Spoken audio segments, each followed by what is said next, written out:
बिस्मिल्लाहिर्रहमानिर्रहीम। अस्सलाम वालेकुम सामीन, आपको मेरे यूट्यूब चैनल पे खुशामदीद। मेरा नाम इफ्तिखार अहमद है और आज हम बात करेंगे कि इन्फ्लेशन को कैसे कंट्रोल किया जाता है। इससे पहले जो मैंने वीडियो की है उस पर मैंने बात की कि इन्फ्लेशन क्या है, इन्फ्लेशन की टाइप्स क्या हैं और इसके काजेज़ क्या हैं, और लास्टली मैंने कहा था कि इन्फ्लेशन के इफ़ेक्ट्स क्या हैं। तो एक्चुअली इन्फ्लेशन को कंट्रोल जो है वो गवर्नमेंट या सेंट्रल बैंक जो होता है किसी भी कंट्री का, जो मेन जो हेड कर रहा होता है कंट्री को, वो दोनों मिलकर ही कर सकते हैं। अदरवाइज जो है वो कोई भी तीसरी फोर्स नहीं होती जो इन्फ्लेशन को कंट्रोल कर सके। तो मेन पॉलिसी होल्डर या तो सेंट्रल बैंक होता है या इसके अलावा गवर्नमेंट होती है। सेंट्रल बैंक और गवर्नमेंट दोनों आपस में मिलकर पॉलिसीज बनाते हैं जिसके मुताबिक जो इम्प्लीमेंट की जाती हैं और फिर जो है ना उसका आउटपुट मिलता है। सबसे जो यानी दोनों ही मॉनेटरी पॉलिसी और फिजिकल पॉलिसी, यानी टैक्स वाली फिजिकल कहते हैं टैक्स पॉलिसीज जो होती हैं, और मॉनेटरी पॉलिसी जो मनी से रिलेटेड, इंटरेस्ट से रिलेटेड बनाई जाती हैं, वो सारी जो है ना वो मॉनेटरी पॉलिसीज कहलाती हैं। तो सबसे पहली जो है इसमें टर्म मैं मॉनेटरी पॉलिसी को डिस्कस करता हूँ। पहले मैं इन शॉर्ट बताऊंगा कि किस किस कौन कौन से तरीके हैं। एक तो मॉनेटरी पॉलिसी है, दूसरा फिजिकल है, फिर कंट्रोल ऑफ मनी सप्लाई, और थर्ड वन है सप्लाई साइड पॉलिसी जो है उसको कंट्रोल करके फिर वेज या प्राइस जो है वो उसको कंट्रोल करके जो है ना इन्फ्लेशन को कंट्रोल किया जा सकता है।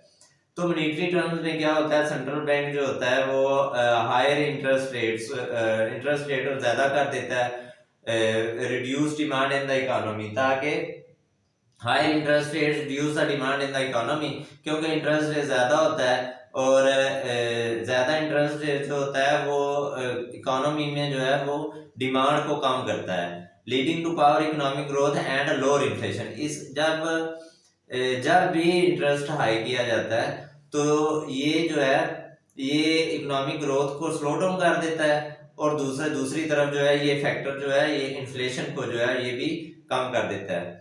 आगे हम जाके पढ़ेंगे कि इसके यानी अगर ज्यादा इन्फ्लेशन हो जाती है, अगर मसलन इसकी जो है ना हम इंटरेस्ट रेट ज्यादा कर देते हैं, इंटरेस्ट रेट ज्यादा तो कर देते हैं लेकिन इसके जो है ना वो दूसरी तरफ जो है इसके नेगेटिव इम्पैक्ट्स भी होते हैं कि लोग इसको अच्छा नहीं समझते कि आपने इंटरेस्ट रेट ज्यादा कर दिया इन्फ्लेशन को कंट्रोल करने के लिए। अब फिर वो दूसरी तरफ जो लोग लोन लेना चाहते हैं, लोन लेके अपना बिजनेस स्टार्ट करना चाहते हैं, वो जो है वो फंस जाते हैं इस चक्कर में कि अब हाई इंटरेस्ट रेट देने, यानी उस तरफ जो है प्रोडक्टिविटी कम हो जाती है। जब लोनिंग कम होती है तो स्पेंडिंग कम हो जाती है इन टर्म्स ऑफ मनी, यानी इंफ्रास्ट्रक्चर जो है वो कम लगता है। तो जब इंफ्रास्ट्रक्चर कम लगता है, रोजगार के मौके कम होते हैं, जीडीपी पे इफेक्ट होता है दूसरी तरफ। तो सेकंड वन इसमें आता है कंट्रोल ऑफ मनी सप्लाई, यानी मॉनेटरिस्ट जो होते हैं आर्ग्यू करते हैं कि there is a close link between money supply and inflation, यानी अगर आप न्यू करेंसी इशू कर रहे हैं, इशुएंस ऑफ न्यू करेंसी जो है ये प्रॉब्लम क्रिएट करती है कि फरावानी हो जाती है पैसे की, अफरात जिसको कह ले। तो इस टर्म में क्या होता है कि हम लोगों के पास ज्यादा पैसा आ जाता है, यानी थोड़ी चीज है आपके पास, प्रोडक्शन कम है लेकिन कंजप्शन कंज्यूमर जो है वो बहुत ज्यादा है। जब कंज्यूमर बहुत ज्यादा होगा तो क्योंकि सबके पास तो पैसे हैं, अगर सबके पास पैसे हैं तो चीज एक बनी है तो 100 बंदा लेने आ जाता है, तो पैसा तो सबके पास है। इसलिए जो ना मॉनेटरी टर्म्स होती हैं इसको कंट्रोल किया जाता है कि इश्यूर न्यू करेंसी को कम रेशो में जो है वो प्रिंट किया जाए। थर्ड वन साइड इसकी ये है कि पॉलिसी साइड यानी सप्लाई साइड पॉलिसीज जो होती हैं, तो policies to increase the competitiveness and efficiency of the economy, putting downward pressure on long term cost। Long term cost जो है उसको कम किया जाता है, जो मुसलसल जो है वो एक प्रोडक्शन पे जो लागू हो रही है लॉन्ग टर्म कास्ट, उसको जैसे इलेक्ट्रिसिटी वगैरह इसकी कास्ट को कम किया जाता है। इसके अलावा जो है फ्यूल प्राइसेस इसको कम किया जाता है। तो ये जो है सप्लाई साइड पॉलिसी इसको कंट्रोल किया जाता है ताकि जो है प्रोडक्शन ज्यादा से ज्यादा हो सके और कम कीमत पे चीज जो है ना वो तैयार हो।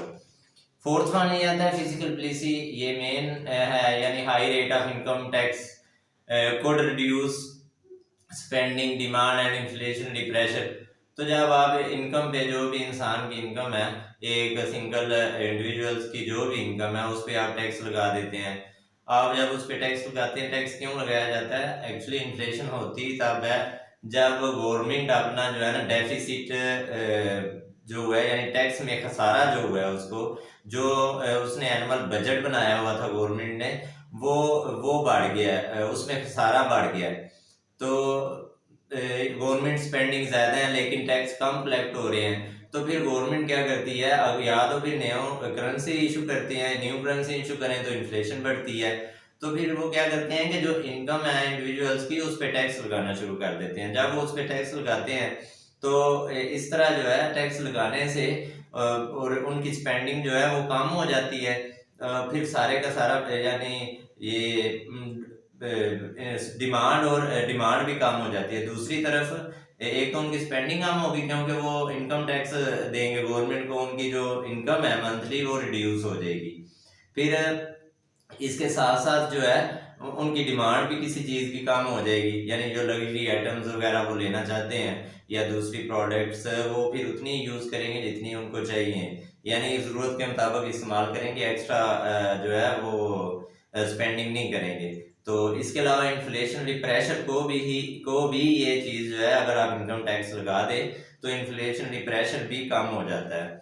थर्ड पॉइंट ये होता है कि आप क्या करते हैं कि यानी गवर्नमेंट क्या करती है कि प्राइस कंट्रोल मैकेनिज्म इंट्रोड्यूस करती है कि बाज़ारों में कमेटी गवर्नमेंट रिप्रेजेंटेटिव्स विजिट करते हैं और हर चीज़ के नरख जो है, हर चीज़ की कीमत जो है वो मुकर्रर कर दी जाती है ताकि इससे ज़्यादा जो है ना लोग इससे ज़्यादा कीमत पे लोग चीज़ें सेल आउट ना करें।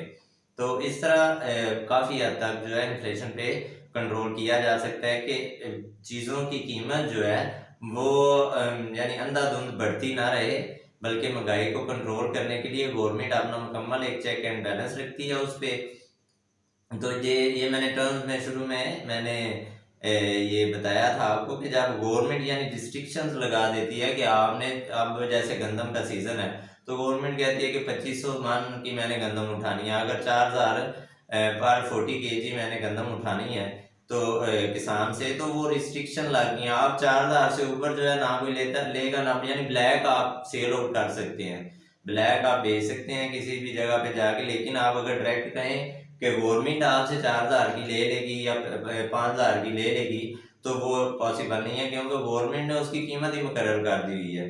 इसी तरह वेजिस जो है, वेजिस भी अगर गवर्नमेंट कह के फिक्स कर देती है गवर्नमेंट के आपने 20,000 25,000 या अभी जैसे आजकल 30,000 जो है वो पाकिस्तान में मिनिमम वेज है, तो 30,000 से कम नहीं होनी चाहिए आपकी।